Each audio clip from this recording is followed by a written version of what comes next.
What if I told you that one of the most powerful symbols of love, loss, and legacy in modern history, the sapphire engagement ring of Princess Diana, was at the very center of a secret showdown that shook Clarence House to its core? Imagine the priceless jewel, glowing with all its history, suddenly vanishing from where it was meant to stay safe, only for whispers to emerge that it had found its way into the hands of Meghan Markle. That's not a Hollywood script. That's what insiders say actually happened behind those guarded palace walls. And the man accused of taking it? None other than Prince Harry himself, the very son Diana adored, the very son who stood beside William as children when they promised to honor her memory, the very son who now faces accusations of betrayal that cut straight into the royal family's heart. Pause for a moment. Doesn't that image make you catch your breath? The late Princess Diana's iconic sapphire ring. Designed in 1981, chosen in defiance of royal tradition, and forever immortalized in photographs of her engagement, wasn't supposed to resurface in scandal. It was supposed to represent continuity, devotion, and legacy. And yet, years later, that same ring has allegedly become a weapon, wielded in a private family war. But how did it all unfold? Why Clarence House? And why now, in the middle of ongoing fractures between Harry, Meghan, and the rest of the monarchy? Before we continue, please hit the like button, subscribe to the channel, and turn on the notification bell for updates. Picture the scene: Clarence House, elegant, dignified, and filled with the whispers of history. It was meant to be a reunion, King Charles hosting his son Harry in an attempt, perhaps, to heal wounds. But instead of healing, that day ignited fresh tensions. Instead of reconciliation, it sparked fury. What was supposed to be a cautious step toward unity ended in slammed doors, raised voices, and a bitter reminder that Diana's legacy is more contested than ever. Think about this. Diana wore that sapphire ring through one of the most turbulent marriages in history. She wore it on her hand when she faced the world's press, when she stood in triumph, when she broke down in tears, and even when she sought freedom in her own way. The ring is soaked in symbolism. It's not just a piece of jewelry. It's a time capsule of everything Diana endured, loved, and fought for. So, when that ring allegedly went missing from the royal vault and was linked to Harry, the emotional stakes skyrocketed. Now, I know what you're asking yourself. Didn't William have the ring? Wasn't it famously passed on to him, only for Kate Middleton to wear it on her own engagement? You're right. That's exactly why this story is so explosive. Because if William was always the rightful guardian of the ring, how on earth could Harry lay claim to it? Unless there's more to the story. Unless old promises between brothers were bent or broken. Unless Meghan herself became the catalyst for this bitter twist. Let's pause and ask, what does this say about family? About loyalty? About the weight of memory? Imagine losing your mother at 12 years old, promising to honor her memory, only to reach adulthood and find yourself accused of betraying that very legacy. The sapphire ring, in this telling, becomes more than a jewel. It becomes a battlefield. And it gets even darker. Sources suggest that King Charles was blindsided, that he never imagined his own son would take something so symbolically loaded without permission, that the fury he unleashed in Clarence House wasn't just about a missing ring. It was about trust, about control, about the fragility of a monarchy already teetering under public scrutiny. If the head of the monarchy can't even keep his family aligned, what does that say about the institution itself? Let me ask you, have you ever seen a family heirloom tear people apart? Something that should unite, instead dividing siblings and parents? That's exactly what this ring represents. And yet, the twist here is magnified tenfold by the fact that the world is watching. Every whisper, every rumor, every photograph of Meghan with even a hint of sapphire on her hand has the power to send shockwaves across continents. But let's not move too fast. Before we rush to judgment, before we unravel the fury of Clarence House, we need to step back. Because this isn't just about Harry pocketing a jewel. It's about a legacy decades in the making. It's about a ring chosen in defiance of tradition. A ring rejected by royal snobbery, embraced by Diana, and adored by the public. A ring that became a symbol of freedom, pain, and resilience. A ring that now stands at the heart of the most bitter royal feud of our time. Here's where it gets even more interesting. Remember the infamous pact between William and Harry after Diana's death? They were allowed to choose keepsakes from her belongings. William supposedly picked the watch, Harry chose the ring. But when William later proposed to Kate, it was Harry who reportedly stepped aside, allowing his older brother to present the sapphire to the future queen. It was painted as a moment of brotherly sacrifice, of selflessness, of unity in grief. But was it? Or was it the beginning of a festering wound? Did Harry ever truly let go of that ring? Or did he see it as something that was always meant to be his, only loaned to William in the name of public image? That's the haunting contradiction at the center of this drama. The story we were told, that Harry magnanimously gifted William the ring for Kate, may not be the full truth. The seeds of resentment may have been planted right then, only to bloom years later when Meghan entered the scene. Could Meghan have reignited Harry's sense of entitlement to the ring, whispering that it was rightfully his? Could her admiration for Diana's legacy have fueled Harry's decision to reclaim it? If that's true, then what happened inside Clarence House isn't just a father-son quarrel. It's the culmination of decades of buried emotions, broken promises, and symbolic power struggles. And yet, we still circle back to one burning question. Why now? Why did this ring, hidden away for years, suddenly become the centerpiece of a royal clash? Was it simply greed, as critics suggest? Or was it something deeper, an act of defiance against Charles, against William, against the monarchy itself? Whatever the answer, one thing is certain. The fury of King Charles wasn't just about an object. It was about what that object represented. Betrayal, insubordination, a challenge to authority. Imagine being King of England, sitting on a throne built on centuries of loyalty and tradition, only to discover your son has undermined you in the most personal way possible. That's why this story matters today. Because it's not just about jewels. It's about the fragility of monarchy in the modern age. It's about how family scars, when combined with history and legacy, can erupt into scandals that threaten the very image of the crown. And here's the kicker. The confrontation at Clarence House didn't end with shouting. It didn't end with slammed doors. It ended with something far worse. Something whispered in hushed tones by staffers. Something that made Charles's rage turn icy. Something that would ensure this scandal wouldn't fade quietly into the night. Because what came next would change everything, and no one saw it coming. Imagine for a moment that you are holding in your hands the very ring that once symbolized the fairy tale beginning of Princess Diana's royal journey. The sparkling sapphire encircled by diamonds, chosen not out of royal protocol, but out of pure emotion. Now, imagine that ring slipping through the cracks of history, passed between brothers, exchanged in the name of memory, only to reappear in a storm of accusations years later. This is where our story truly begins, with the legacy of the sapphire ring itself. Because to understand why King Charles was enraged, why Harry would risk everything, and why Meghan would become entangled in the firestorm, we need to go back to the beginning. This wasn't just jewelry. It was a crown jewel of emotion. The ring was Diana's rebellion wrapped in glittering blue. She picked it herself in 1981, ignoring the curated trays of gemstones that palace advisors had laid out. Made me Instead, cry. she And chose it really from a hurt my jeweler's feelings. catalog. And Ordinary. I thought in the Maybe. context of But everything that's else that was exactly going why it was on in those extraordinary. days leading to the Diana wedding, wanted something that spoke to her heart, that not to tradition. And with that choice, she it didn't cemented make the sense sapphire's to destiny. not be just Not as doing an ornament, whatever but as an icon. what everyone else was doing, Ask which was yourself trying to be this. supportive, knowing How what was many going on with my engagement dad rings and do you whatnot. remember from history? How many are etched into the collective memory of millions around the world?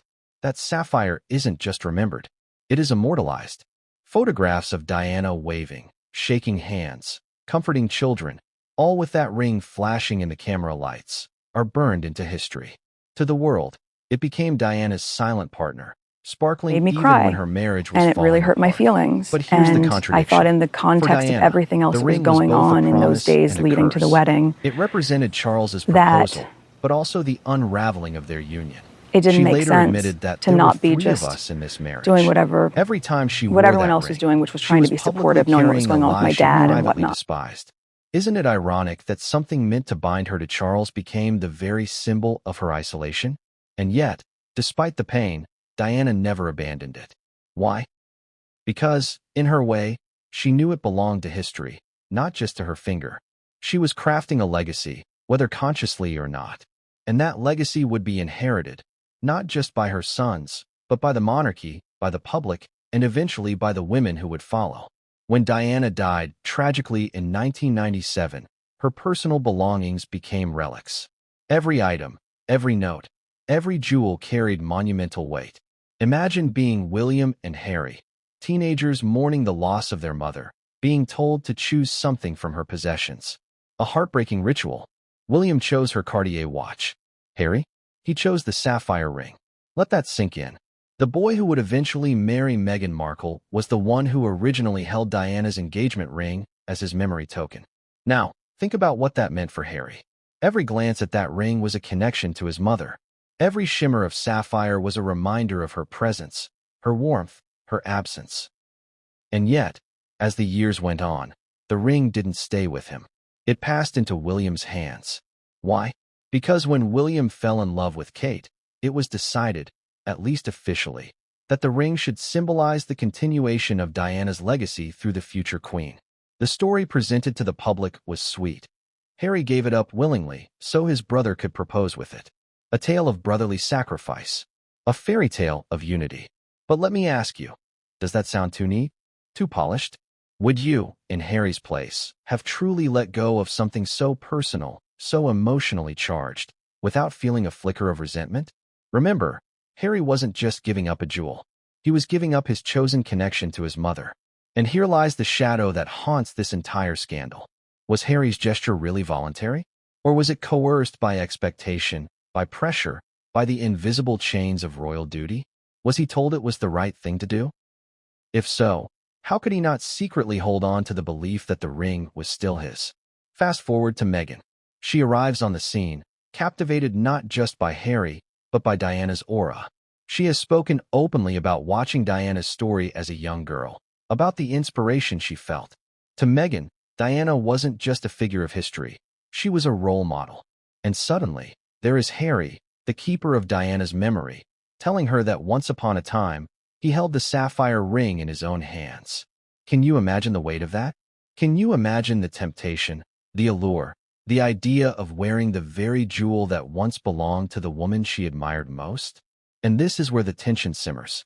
Because if Harry still believed, deep down, that the sapphire ring was his by right, then Meghan's presence may have reignited that belief. Not out of malice, but out of longing. Out of a desire to reclaim what was once his. Out of a need to honor his mother in his own way, separate from William. But to the monarchy, to Charles, to William, such a move wasn't just personal, it was betrayal. Here's where the story begins to sharpen into scandal.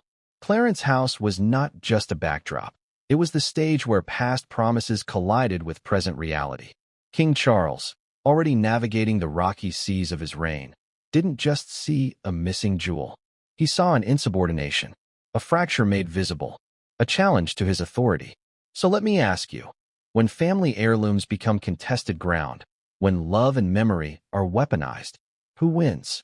Does the sapphire belong to William, who publicly carries Diana's legacy with Kate? Or does it belong to Harry, who privately believes it was always his? And what happens when that private belief turns into action? One thing is certain. The ring's legacy is far more complicated than the fairy tale headlines once suggested. And as the rumors swirl about Harry reclaiming it, about Meghan wearing it in private, about Charles exploding in rage, we are left with a haunting truth.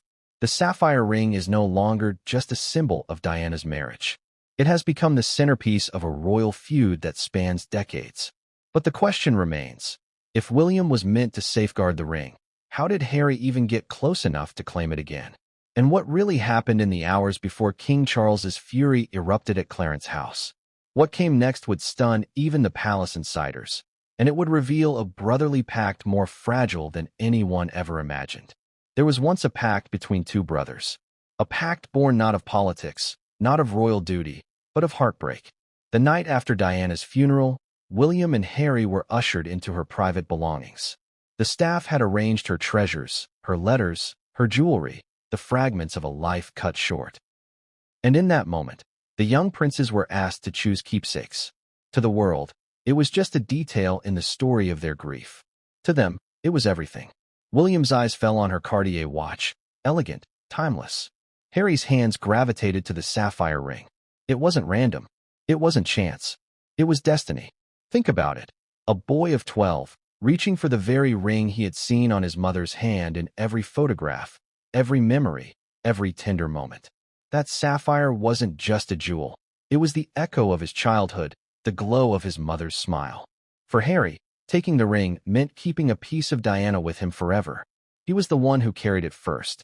Not William, not Kate, Harry. But here's where the story begins to twist.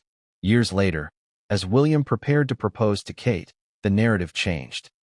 Suddenly, Harry was portrayed as the dutiful younger brother, stepping aside, offering the sapphire as a gift so William could carry their mother's legacy into the future monarchy. The headlines called it touching. The palace spun it as selfless, a moment of brotherly unity. But was it really unity? Or was it sacrifice? Imagine the psychology of that moment. Harry, once the boy who clutched the ring as his sacred connection to his mother, suddenly told that his older brother needed it more. That the symbol of Diana should belong to the heir, not the spare. That his grief, his choice, his keepsake, was secondary to the crown. Can you picture how that would feel? Would you surrender it willingly? Or would a part of you always burn with quiet resentment? And this is where the seeds of betrayal were sown. Because behind the official story, whispers suggest the decision wasn't as voluntary as the palace presented. Some claim Harry resisted. Some say he argued. But what chance did he really have? William was the future king. Harry was expected to fall in line. The monarchy thrives on hierarchy, on tradition, on the heir claiming the best of everything.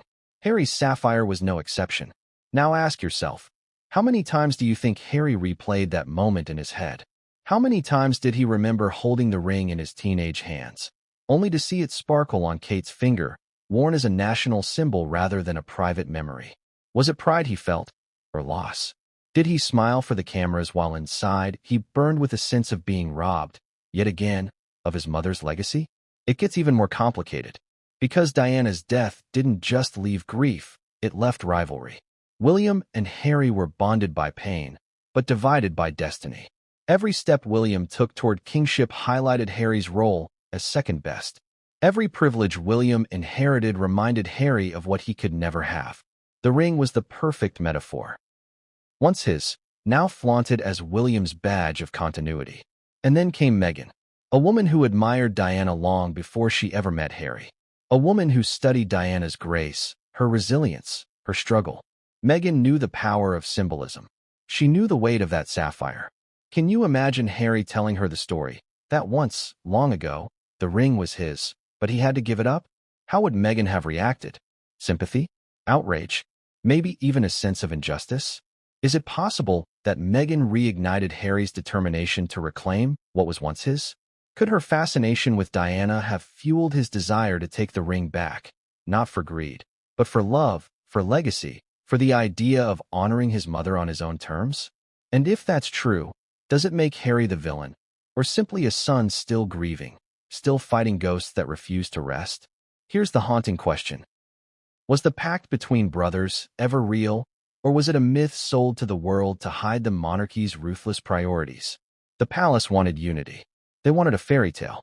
They wanted the image of Diana's ring passing seamlessly from mother to son to future queen.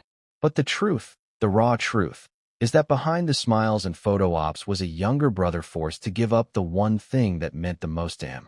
And that resentment simmered. It simmered for years. Until Clarence House. Until the reunion. Until the moment when old wounds ripped open and the sapphire was once again at the center of a storm. But if Harry truly believed the ring was his by right, how far was he willing to go to reclaim it? And what role did Meghan play in pushing him toward that fateful decision? Because what happened next at Clarence House wasn't just a clash of father and son. It was a confrontation decades in the making. And the spark that lit it was a sapphire chosen in 1981 by a woman who defied tradition. What if I told you that Meghan Markle's fascination with Princess Diana's jewels was no mere admiration? It was an obsession whispered about in royal corridors and gossiped over in private dinner circles. This chapter begins not with Harry, not with William, but with Meghan, a woman who entered the royal sphere already carrying a lifelong awareness of Diana's story. From the moment she walked into Harry's life, she carried with her a deep curiosity, a hunger, some might say, to embody Diana's aura. And what better way to do that than than by wearing Diana's jewels. Picture it. Meghan, before the cameras, smiling with the same tilt of the head, echoing Diana's compassion in her own humanitarian work, even adopting similar fashion choices that tabloids gleefully compared to Diana's iconic looks. Was this calculated homage, or something deeper? Meghan's admirers call it respect. Her critics call it imitation. But either way, one thing is undeniable. Meghan knew the power of Diana's image, and she knew the value of the symbols Diana left behind. And none of those symbols carried more weight than the sapphire ring. Here's the chilling part. Friends of Meghan have hinted, even in whispers, that she spoke often of Diana's jewelry. Not as trinkets, not as luxury, but as artifacts of power. Each piece told a story. The aquamarine ring Diana wore after her divorce, the pearl earrings, the sapphire and diamond brooch, all dripping with legacy.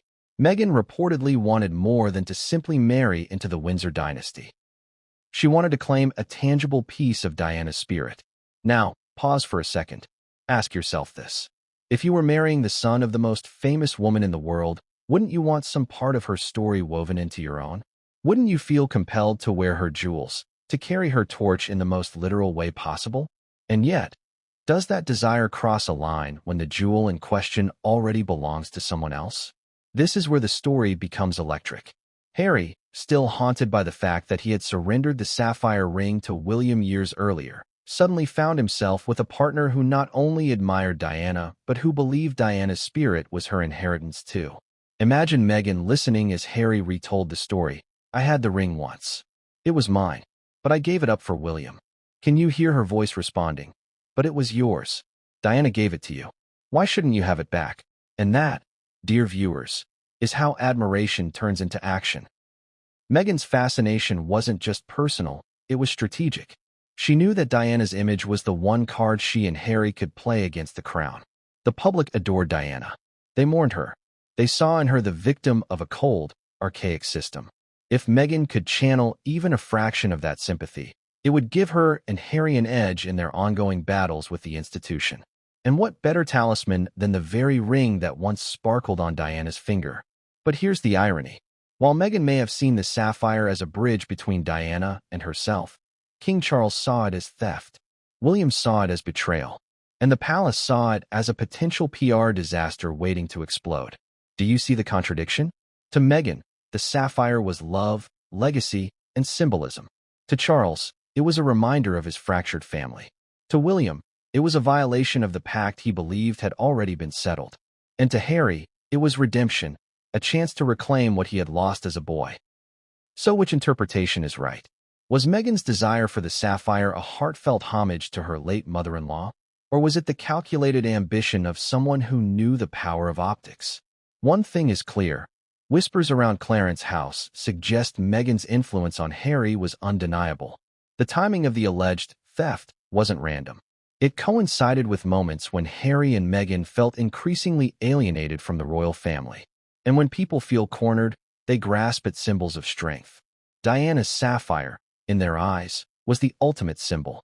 But that leads us to an even more haunting question.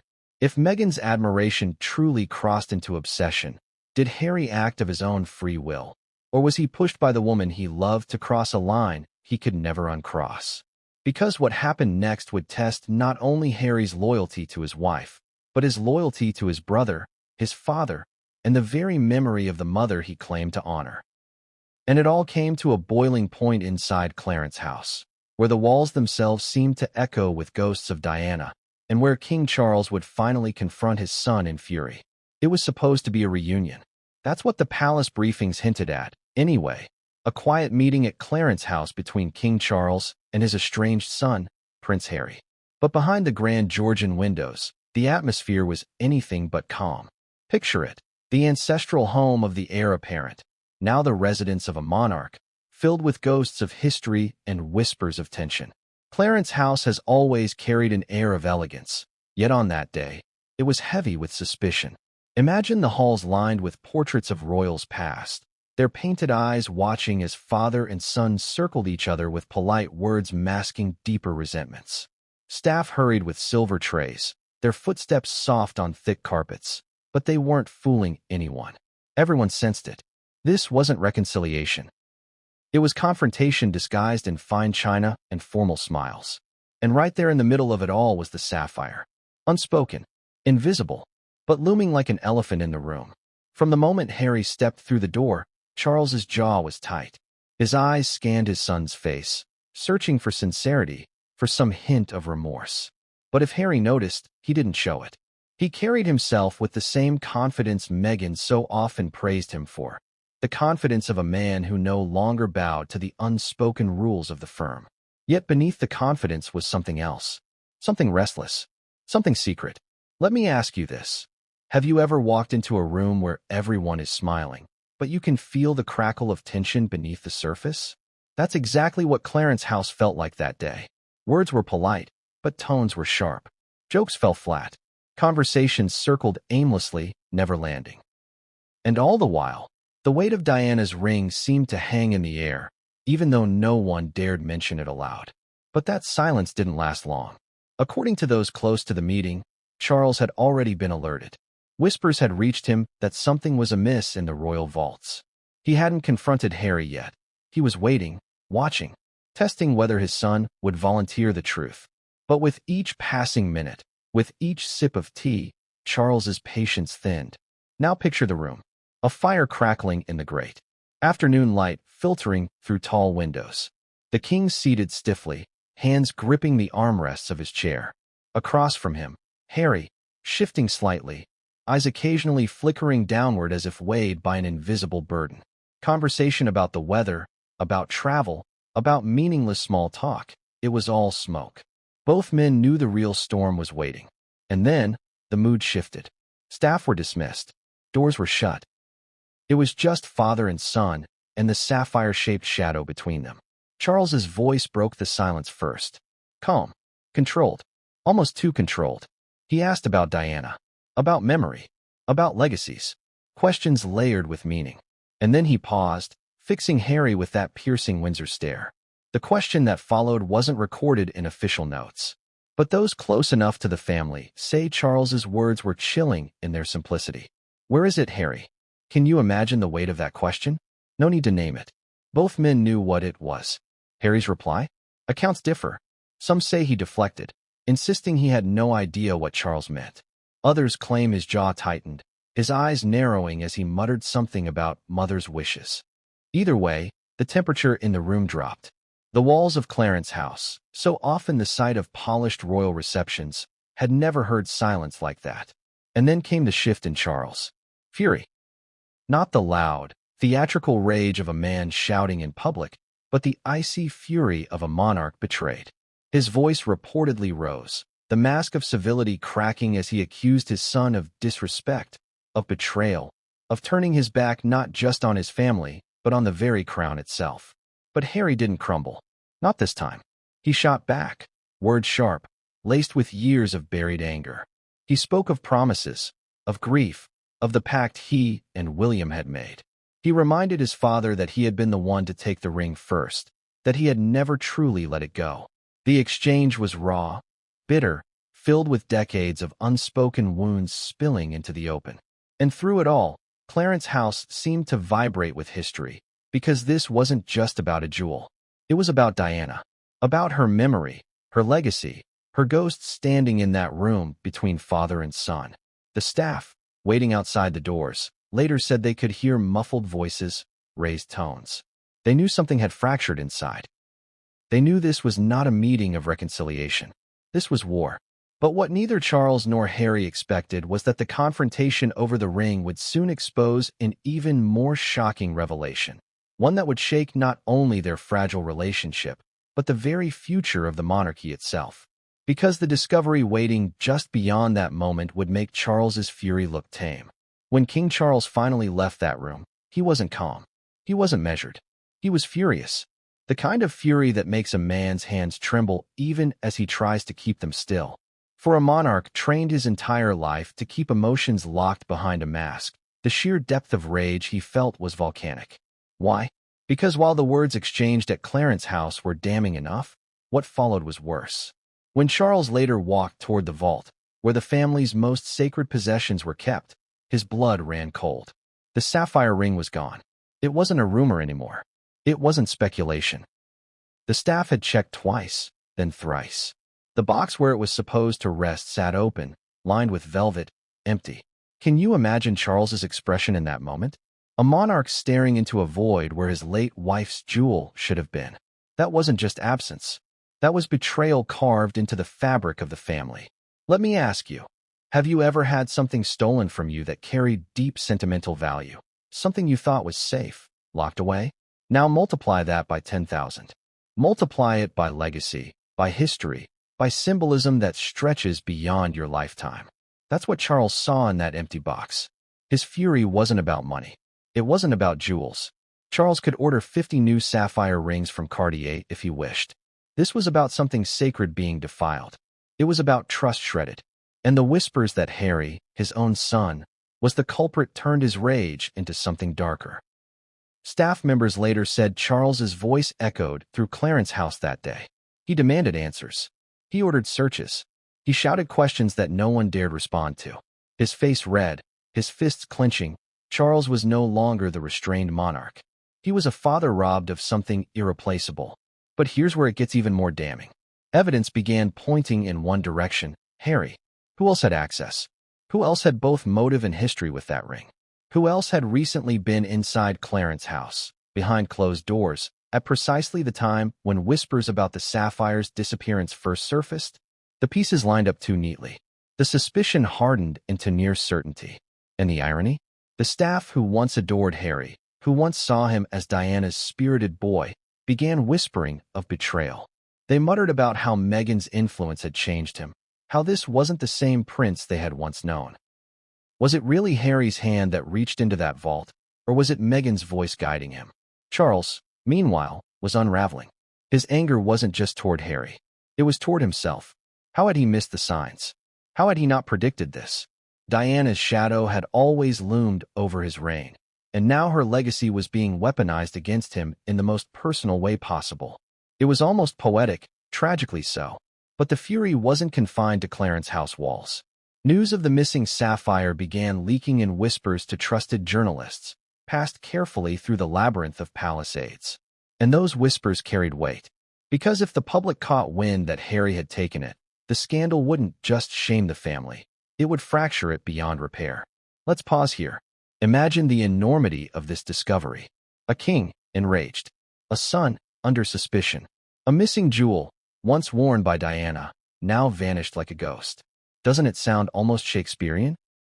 And yet, every detail, every whisper, every reaction pointed to a truth too heavy to ignore. And still, Charles hadn't confronted Harry fully. Not yet.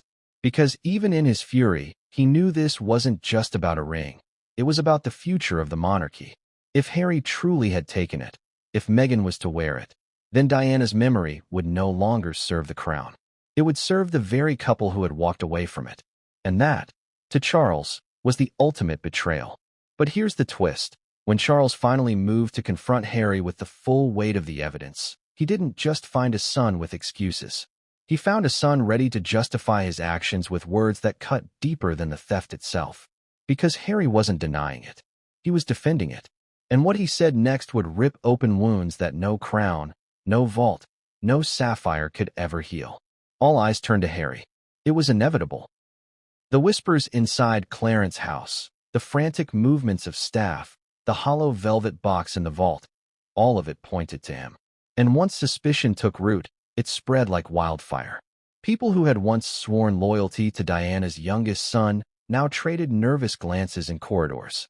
The question wasn't if Harry had taken the ring, it was why. Let me ask you something. When you think of Harry, what do you see? The boy walking behind his mother's coffin, face pale, fists clenched? The rebellious prince, laughing in tabloids? Or the man who stood before the world in California, declaring his independence from the monarchy? Each version of Harry tells a story. But in this story, he was cast as the suspect, the one man who had both the motive and the opportunity to reclaim Diana's sapphire. The evidence was circumstantial, yes, but powerful. He had been at Clarence House. He had access no outsider could dream of. He had history with the ring, claiming it after Diana's death. He had a wife who revered Diana's legacy. And above all, he had reasons, layers of them, to justify taking back what once was his. But here's the deeper layer. For years, Harry had lived in William's shadow. The crown always tilted toward his brother, the privileges always flowing in William's direction. Even when it came to Diana's keepsakes, Harry had been forced to yield. The ring, his chosen piece, became Kate's. The public loved the fairy tale of it, but behind the palace gates, some whispered that Harry had never truly let it go. So when that ring disappeared from the vault, who else could the finger point to? Charles's fury wasn't just paternal rage. It was humiliation. Imagine the monarch of the United Kingdom discovering that his own son had undermined him in such a personal, intimate way. To Charles, it wasn't just theft. It was treason of the heart. Staff later claimed his words were laced with venom. How could you? But Harry, they say, didn't flinch. And that raises the haunting question. Did Harry even see it as theft? Or did he believe he was reclaiming what was already his? That distinction is vital. To Charles, it was betrayal. To Harry, it may have been justice. Think of the psychology. Harry wasn't taking from his father. He wasn't taking from William. He was taking from a system that had already taken so much from him. Still, suspicion alone wasn't enough to condemn him. So Charles pressed. Demands for explanations. Accusations flying. And Harry's demeanor shifted. Instead of cowering, instead of apologizing, he grew cold. Defiant. Some claim his words cut like a blade. It was mine before it was anyone else's. Can you hear the weight of that? Not denial. Not excuses. A statement of ownership. For Charles, that was confirmation. For the monarchy, it was disaster. Because what does it mean if one prince claims a jewel meant for the future queen as his rightful inheritance? It means fracture. It means division. It means war between heirs. And yet, the mystery deepened. Staff swore they had not seen Harry physically take the ring. There were no cameras in that part of the vault. No fingerprints that could be presented as evidence. Just the timing, the motive, and the confrontation.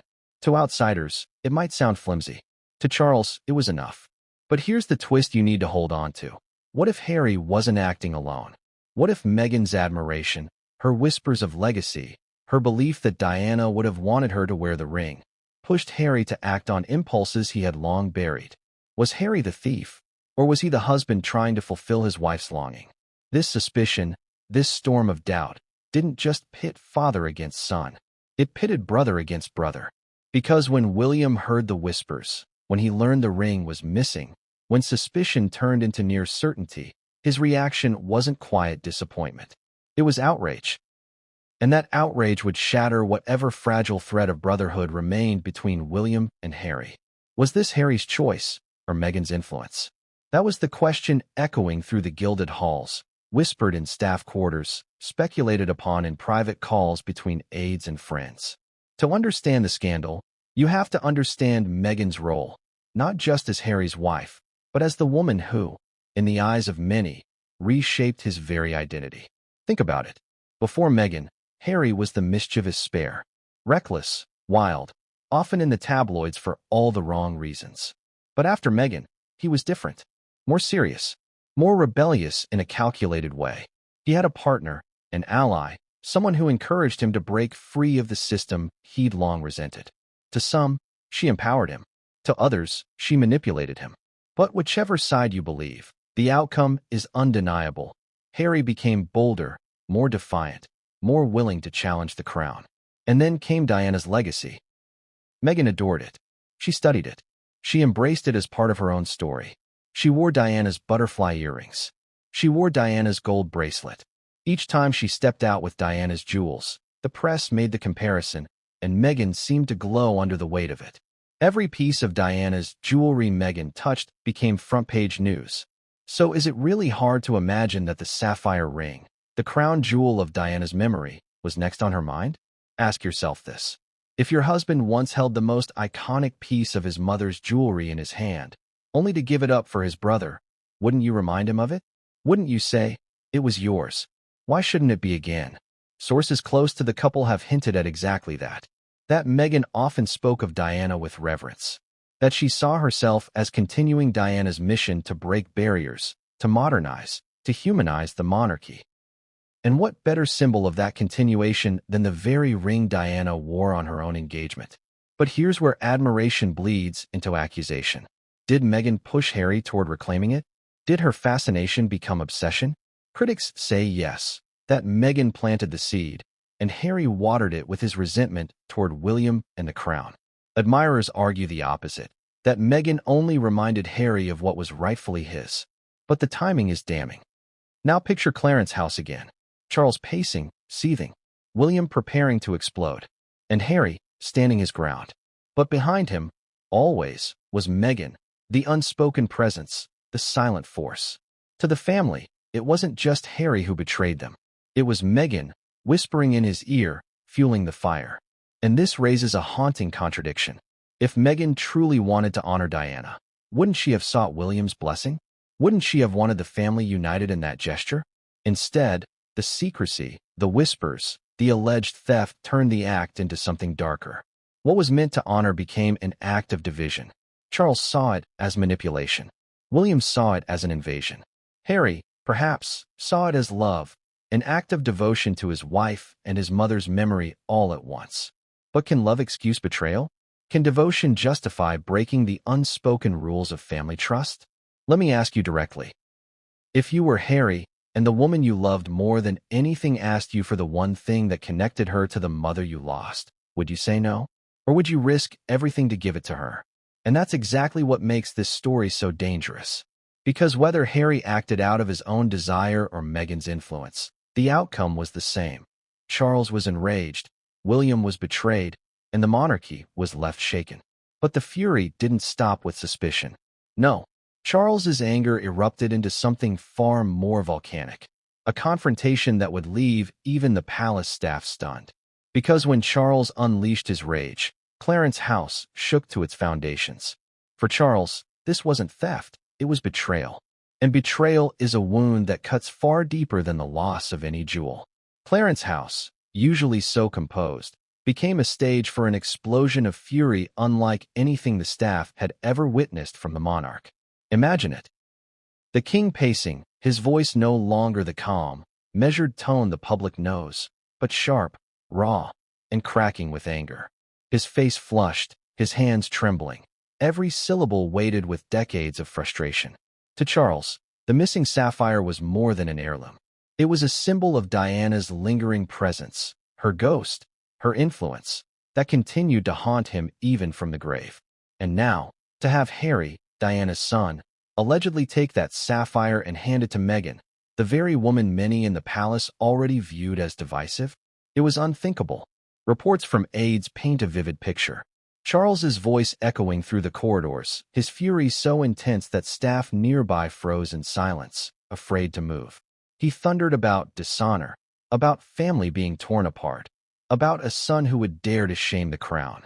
To Charles, this wasn't just about a ring being taken. It was about Harry openly defying the monarchy, undermining its traditions, and challenging his authority as king. Now, ask yourself, what kind of rage burns deeper, a father's or a king's? In that moment, Charles was both. A father who felt betrayed by his son, and a monarch who felt mocked by an heir gone rogue. But here's the twist. Harry didn't cower. He didn't apologize. He didn't even flinch. Instead, he stood there, his jaw set, eyes flashing with something that looked a lot like defiance. The more Charles raged, the calmer Harry seemed. Almost as if he had expected this storm all along. Almost as if he believed he was right. And that only made Charles angrier. Because it wasn't just the act, it was Harry's refusal to bow to his fury. His refusal to recognize that in this house, Charles was not just a father. He was the king. Witnesses say Charles's fury was volcanic, but what chilled the room was Harry's quiet response. No raised voice. No frantic defense.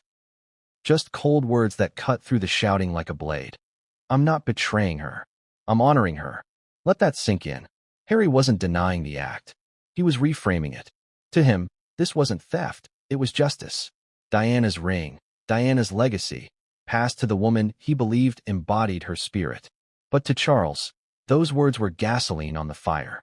Because what Harry called honor, Charles saw as rebellion. And rebellion, within the monarchy, is unforgivable. Here's the deeper irony. Charles has spent his entire reign trying to step out of Diana's shadow, to prove himself as a monarch in his own right. Yet here he was, brought to his knees in rage by Diana's sapphire, by her memory, wielded by her son against him. Diana was still in the room, still dictating the emotions of the crown, long after her death. The fury of that confrontation wasn't just personal, it was historical. Because if Harry truly believed he was honoring his mother, then Charles knew there was no reasoning with him. No punishment, no scolding, no royal decree could change that belief. And so Charles's rage transformed from shouting into something even colder, resolve. Resolve to put an end to this rebellion before it destroyed the monarchy. But before Charles could act, before he could decide how to deal with his defiant son, Harry spoke again. And what he said didn't calm the storm. It sharpened it. It turned the fury into something darker, something permanent. Because Harry wasn't done defending himself. He was about to turn the tables, with a justification that would leave Charles not just enraged, but shaken to his core.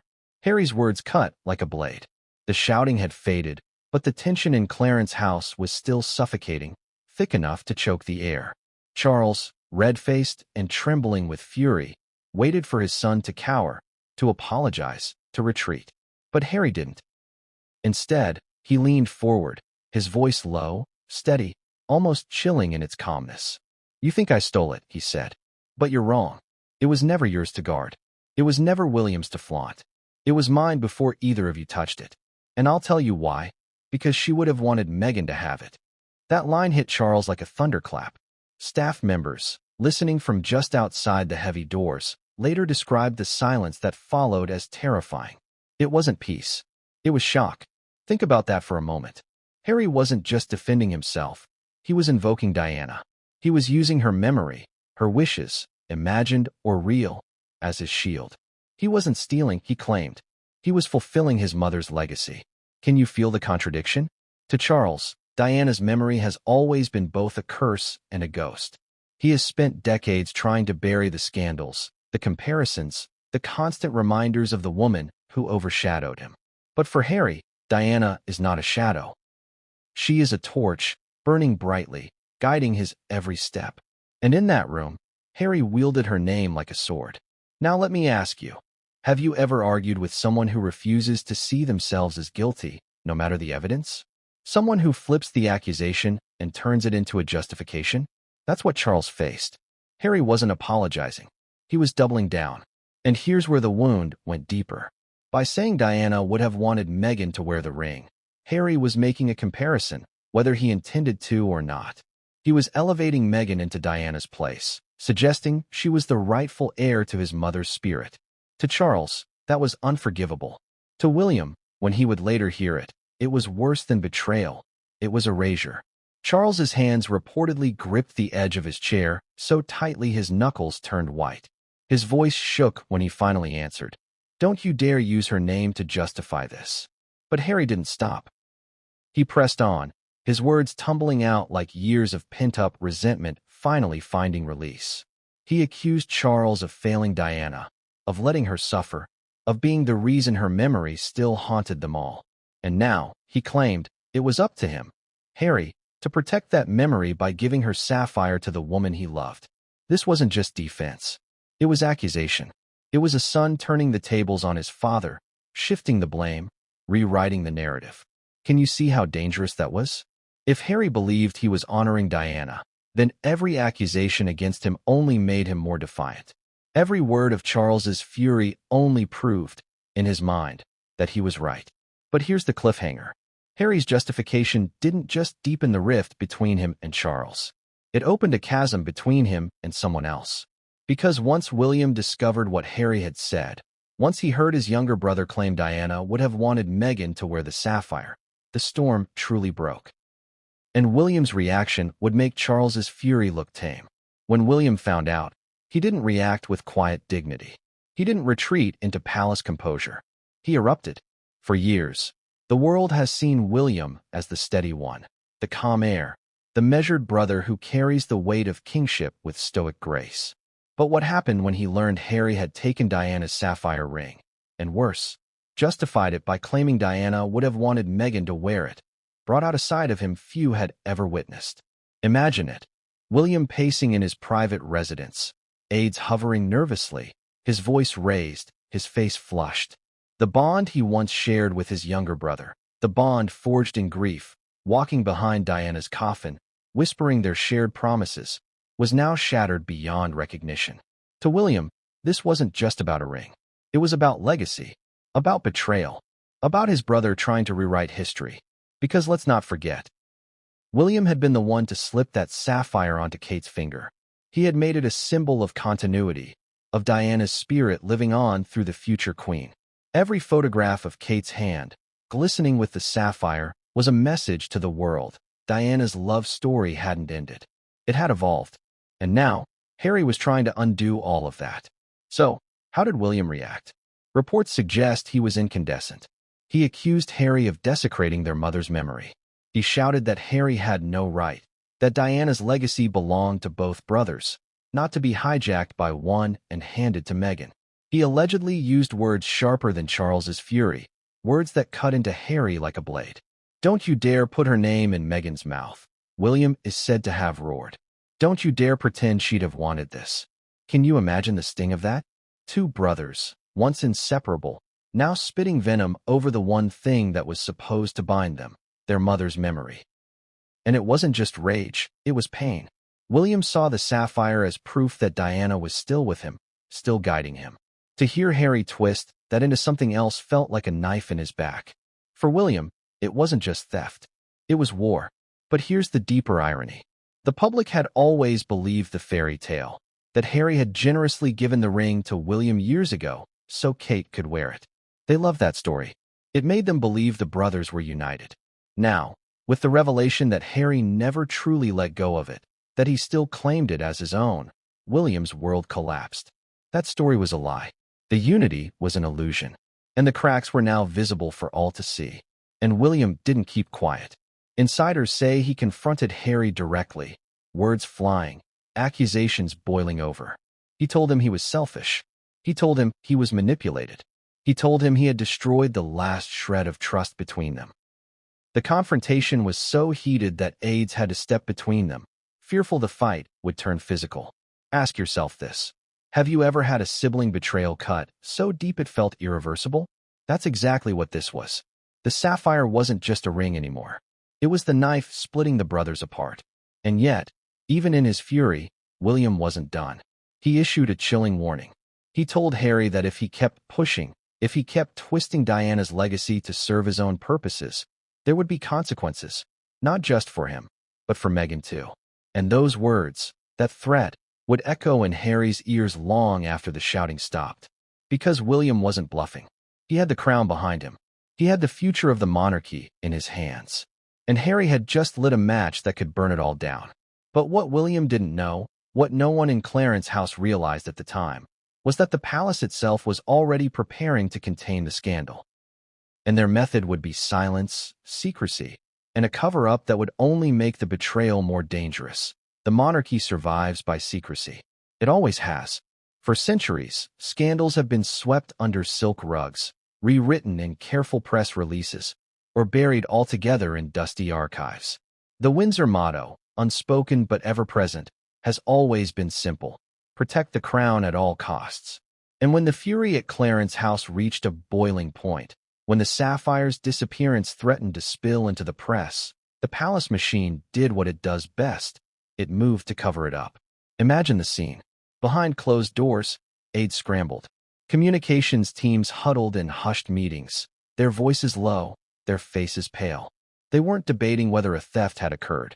They were debating how to control the story before it exploded.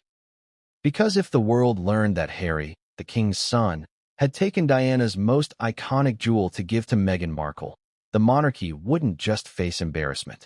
It would face ridicule, outrage, perhaps even collapse of whatever fragile goodwill remained. So, the order went out. Silence. There would be no leaks, no whispers, no acknowledgement of what had happened inside Clarence House. Staff were told to shut their mouths, to speak of nothing beyond family matters. The vault staff who discovered the missing ring moved to other posts. The aides who overheard the shouting match threatened with contracts, with legal action, with the iron fist of royal discretion. But here's the paradox. The tighter the palace gripped, the more the whispers grew. Secrets in the monarchy are like cracks in a dam. The more pressure you apply, the more dangerous the leaks become. Already, journalists who had close ties to the royal rota were hearing murmurs of an incident. Nothing concrete, nothing printable, but enough to sense that something had erupted behind palace walls. And the cover-up carried its own poison. For William, silence meant betrayal. He wanted the truth exposed, wanted Harry's act punished, wanted the world to know what had happened. But the palace insisted otherwise. For Charles, discretion was survival. For William, it was cowardice. That clash, between protecting the institution and seeking justice, only widened the rift between father and heir. Now ask yourself, what happens when a family dispute is suppressed instead of resolved? Does it heal, or does it rot from the inside? The answer was clear. Staff began whispering more, not less.